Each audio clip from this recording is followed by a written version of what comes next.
Այսօր, թե նախկինում, այդ թվում դա կլինի 2008, 2010, 2016 եւ այլն դրանից հետո եկող ժամանակները,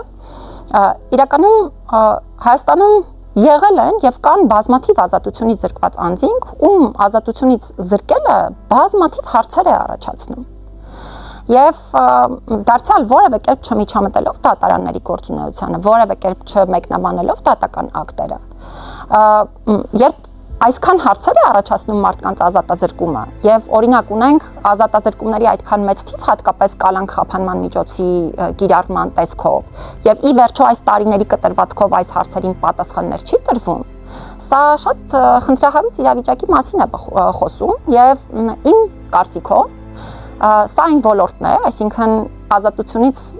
զրկման կամ ազատությունը սահմանափակելու գործընթացների իրականացման այդ ձևաչափը մարդու իրավունքների ստանդարտների պահպանման տեսանկյունից այն ոլորտն է, որտեղ ես կարծում եմ, որ Հայաստանում